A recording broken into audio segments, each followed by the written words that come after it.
Bantay Krimen, babala po sa mga manonood, kailangan po ng patnubay ng inyong mga anak dahil sensitibong balita po ito. Babae arestado sa pagbebenta ng 698,000 pesos substandard cooking oil sa Bulacan. Inaresto ng CIDG ang isang babae noong April 7, 2026 sa barangay San Jose, Paumbong, Bulacan.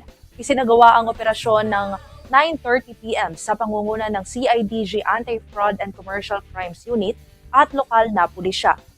Nakumpiska sa suspect ang cooking oil, suka at patis na may kabuuang halagang 698,660 pesos. Kinilala siya sa alias na Mary na nasa hustong gulang. Nahuli siya habang nagbebenta at namamahagi ng mga produktong hindi rehistrado. Ayon sa ulat ng ipinarating kay CIDG Director Police Major General Robert A. Morico, lumabag ang suspect sa umiiral na batas. Kabilang dito ang Republic Act No. 9711 o Food and Drug Administration Act of 2009.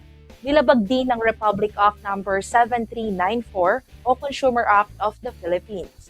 Ipinaliwanag ng CIDG na ipinagbabawal ang pagbebenta ng food products na walang rehistro mula sa Food and Drug Administration o FDA dahil ang mga produktong ito ay hindi dumaan sa tamang pagsusuri ng FDA. Kaya hindi tiyak ang kalidad at kaligtasan ng mga ito para sa publiko.